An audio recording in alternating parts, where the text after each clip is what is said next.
yer kürəsinin alt-üst olduğunu, dağların nəhəng dalğalar kimi bir-birinə çırpılıb havada uçurtduğunu və zamanın dayandığını təsəvvür edə bilərsinizmi?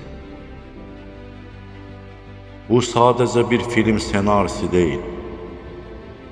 Bu bəşəriyyətin yekun dayanacağı qiyamət günüdür.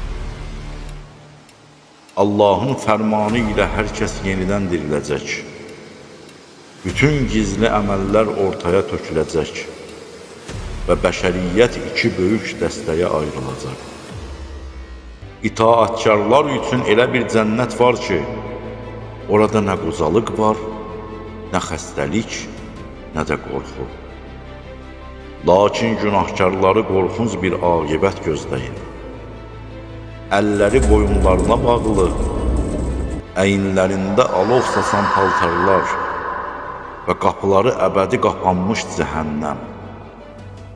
Oradan qaçış yoxdur. Azad olmaq üçün fidyə qəbul edilmir və əzabın sonu görünmür. Rəhməti qəzəbini ötən Allaha sığınmaq üçün yeganə fürsətimiz isə elə indiki andır.